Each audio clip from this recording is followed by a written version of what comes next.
There's power in sharing what you're going through. Not only is this helping me articulate with how I feel, time stamping a moment in history I can look back on and like truly cement like, yo, you were looking back on this moment and like, I'm so glad you went through this because look how much you've grown. But also me sharing what I'm going through, it can connect and create more community around what I'm doing. It can bring people more closely attached to me and then give them permission to share their own stories. The Perspective Podcast is fuel for your mind and creative grind. Each week, we break down the art of healthy hustling, overcoming the inner critic, and growing your creative business.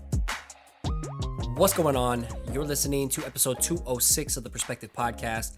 I'm your host, Scotty.D.Russell, the Perspective Collective, and I want to give you the tools of mindset, motivation, and marketing to blaze your own creative path. At the end of each episode, I plug a listener of the week, so stick around to figure out how you can get a permanent shout out on a future episode. Let me just start off with this. Do you ever feel like you don't belong and you question your existence? Or that you feel like an outsider, forcing yourself to fit in? Or maybe you have nothing worthwhile to offer this world? If so, you, my friend, are dealing with imposter syndrome, and trust me, you're not alone. Me and imposter syndrome go way back. That and its fellow asshole companion, comparison, held the future version of myself hostage for so long. It's a hella relevant topic that gets brought up often amongst my students throughout 2020 and carrying into 2021. I gotta admit, I've been dealing with it a lot. This show has always been a form of therapeutic journaling where I can transparently work through the shit that I'm dealing with, the things that are on my mind. So my plans today are to peel back the curtain and vulnerably share the season I'm currently going through. My hopes are to timestamp this moment to look back on, and as well as show you that everyone second guesses themselves. I'm also going to bake in some light bulb lessons, some tips and tactics I've learned to leverage these phases of imposter syndrome to my advantage. I want you to finish this one seeing imposter syndrome as 1, a season for big changes laying ahead of you, and then 2, a chance to massively grow by leaning into the discomfort. But before we get started, shout out to you Patreon supporters who financially back the show, like my family at Iron Bean Coffee Company. With as little as your weekly cup of coffee, your support directly helps the show continue to grow, allowing me to invest in the podcast team, equipment, and hosting. To learn more about how you can back the show and the rewards for pledging, please visit patreon.com/perspectivepodcast. We couldn't do what we do without you, so thank you so much. And one final thing. If you found value in this episode, it would mean the world to me if you took a screenshot or a video of you working to this in the background and tag me on Instagram stories so I can connect and reshare the love back. As always, keep an open mind and act on anything that inspires you today. Let's go.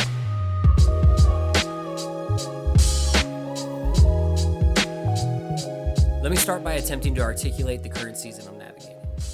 I'd say this began back in 2019 when I really started getting serious about pursuing coaching.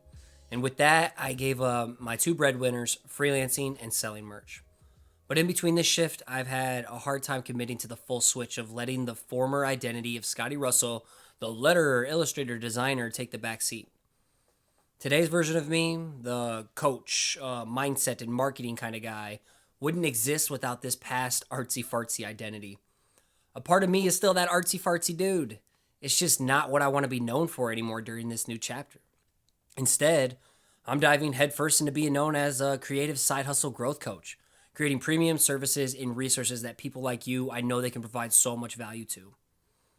Not only does this arena create the most impact, in the coaching world and the services world, but it also allows me to provide for my family and get control of our future financial freedom. Just way more than the route of freelancing, more fulfilling than freelancing, and way more impactful.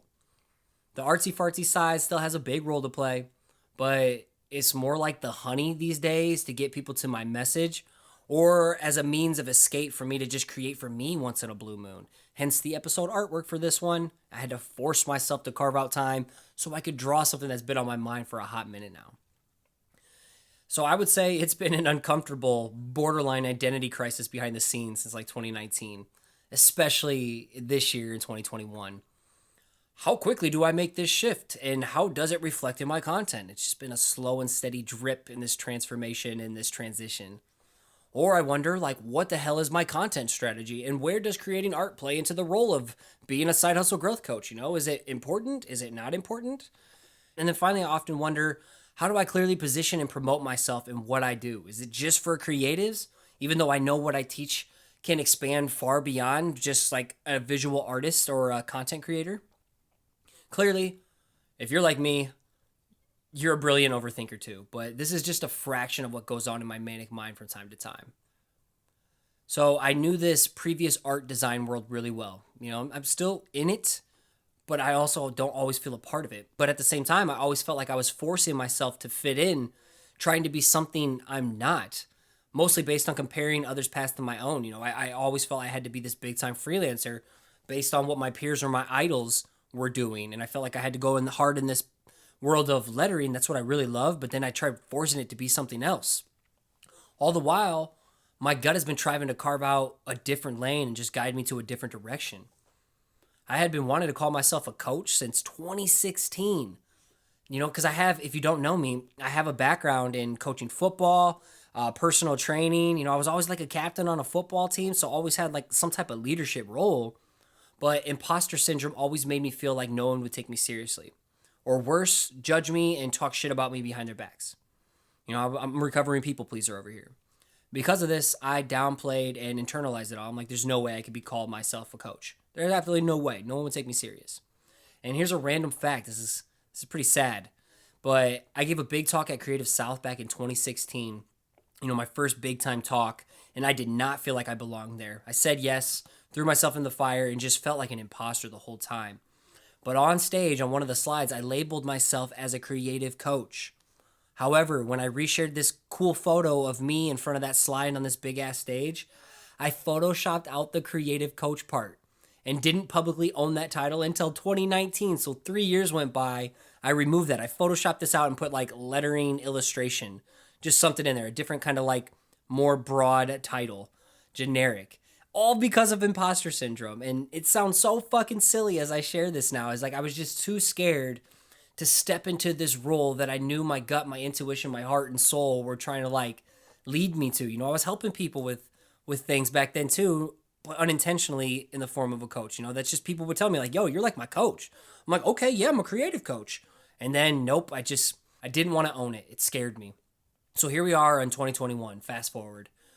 Yes, I fully accepted this new role like it's my title, it's everywhere, despite the discomfort and the inner critic's constant shit talking. I'm in love with my work, and I know that my purpose on this earth's surface is to be of service as a coach, all while still leveraging the artsy-fartsy side when needed. However, now I'm feeling hella isolated these days because I'm leaving one identity behind and seeking a new crowd of people to attach myself to. And I've been through this before. I was that football dude in college who blew my back out, and then I became this arts and designer dude, and so I've already dealt with an identity crisis and shift before in my life, so it's nothing new. I've been through this before.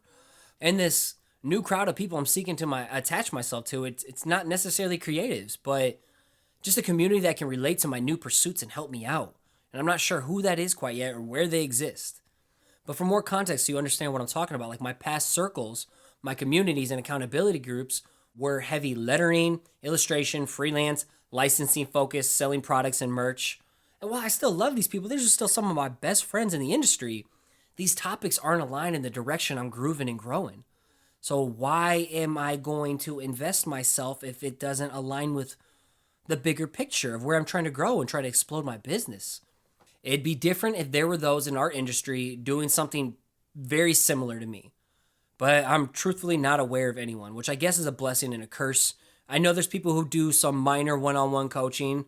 There's some people who are really focused on the marketing side of things, but they don't want to focus on teaching it. They're not focused on like coaching as their main staple, their main pillar in what they're doing. It's just a nice like, hey, here's a one-on-one call that we can do for a couple $100. I'm like, no, I put my life on coaching. And I'm still heavily focused on working with creatives like you because my skill sets tailor best to you and your pursuits. Yet I'm at a crossroads where I feel my next steps could or may lay outside the creative community realms because I feel like I have so much more to offer than just how to help you grow a creative side. So I feel like what I teach can help anybody grow whatever type of side business they want to pursue or an audience they want to build around it. And I feel like the next stage for me is to connect with and learn from other online marketers and coaches in the world. But I feel so small, unseen, and unknown. Imposter syndrome put in an OT and maybe you can relate to that. Maybe this parallels to where you're at right now by me just getting what's on my mind off my chest and into some audio format. Maybe you can connect with this, but just through your own story and experiences and maybe dilemmas that you're going through. The inner critic tries to convince me that the creative community circle of influencers that I look up to or that I've rubbed shoulders with, or become a part of, as well as much of my following, I feel like in my mind, people are just like, yo, what the fuck is Scotty doing? WTF? A part of me thinks they can't relate or get down with this new direction and the experimentation I'm showing and what I share these days. I don't know why I create these stories. I get kind of this vibe from people, but no one's actually just come out and said it. But why I feel this a lot is because the decline in my Instagram following, tries to fuck with my head. And I try not to let it get to me too much. I've been through this before. I've dealt with plenty of ups and downs in the creative game to know what this really reflects. Is that losing followers isn't a bad thing. It's honestly healthy. It's honestly healthy, especially if you're trying to do something new, training new behaviors. Maybe your old identity is what attracted people, but now your new identity is for a different crowd, and that's okay. It's healthy. And I'm trusting my gut and focusing on creating for myself and impacting the right people. So naturally, those who just wanted pretty artwork and hand lettering that were originally there, that grew with me from like 2014 till now, there's just not going to be a good fit and they're going to dip out. Or like my friends who just aren't into the stuff I'm putting out, they're not trying to get coached. Why would they want to follow me? I'm not providing them value.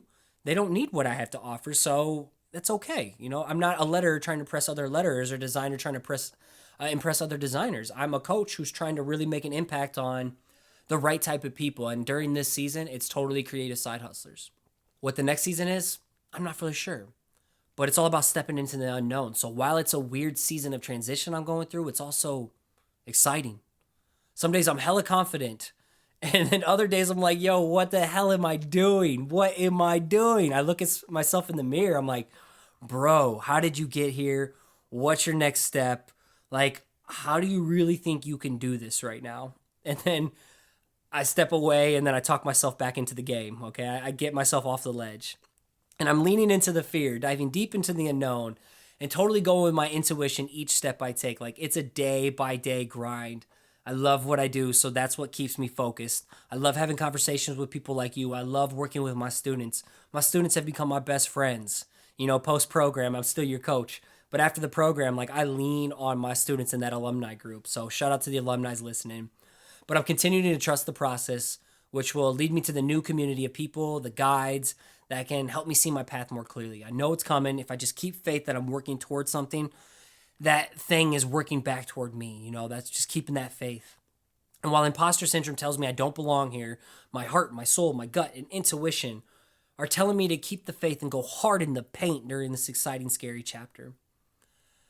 And before I end this, I wanna sprinkle in some bonuses, okay? These are those light bulb lessons, tips, and tactics I want to power through real quick. So speaking of powering through, number one, there's power in sharing what you're going through.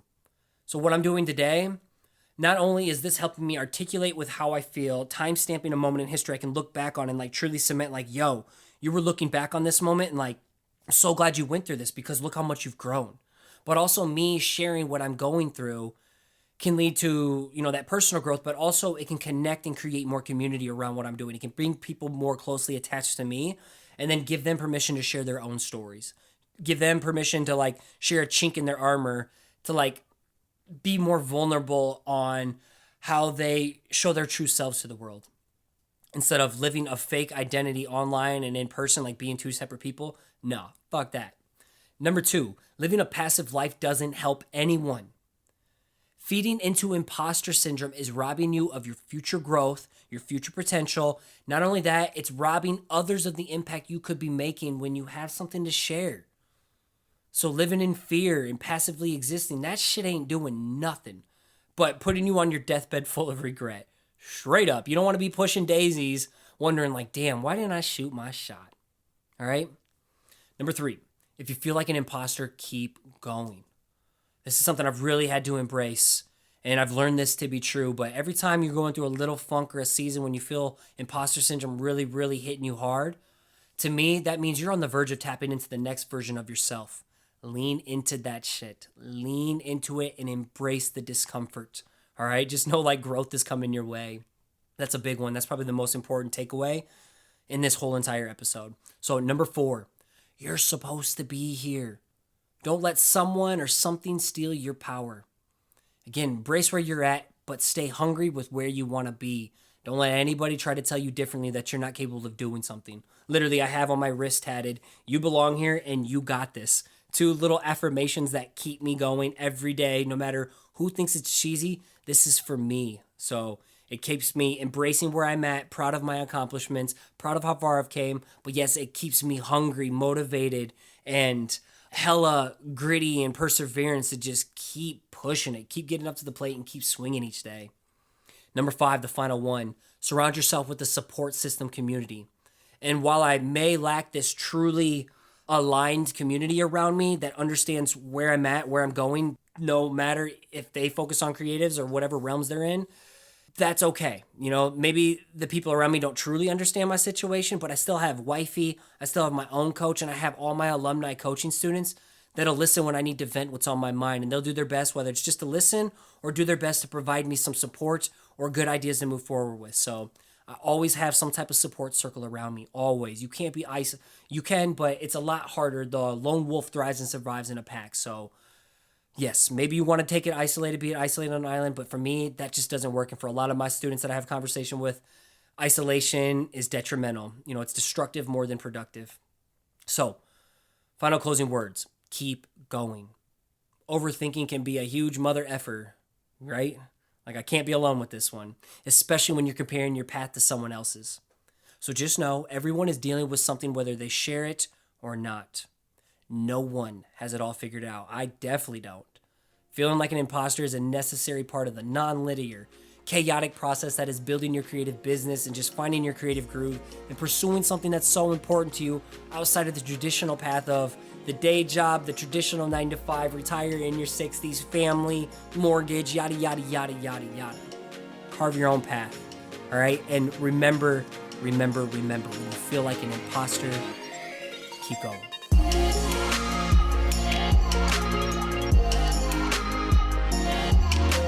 PC family, I hope you enjoyed this fiery little chat today. Just know when I do a solo episode, it's because I feel like I have something important to say. It's based on topics that someone like you share with me that you struggle with.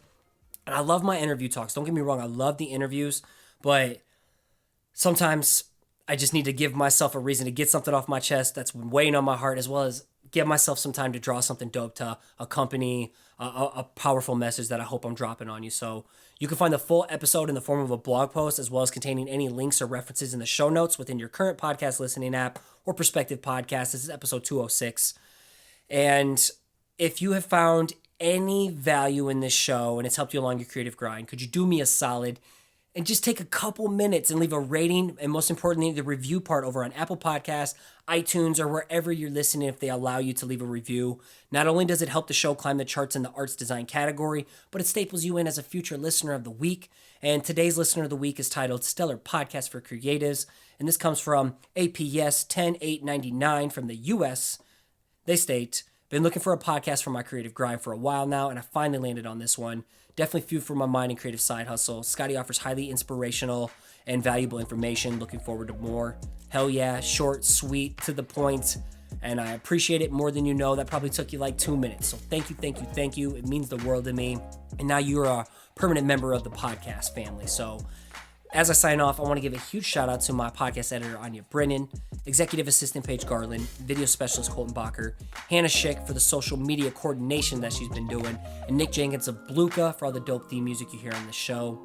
And as you finish off your week strong, I want to encourage you to keep showing up, keep putting in the work, and keep creating. You got this.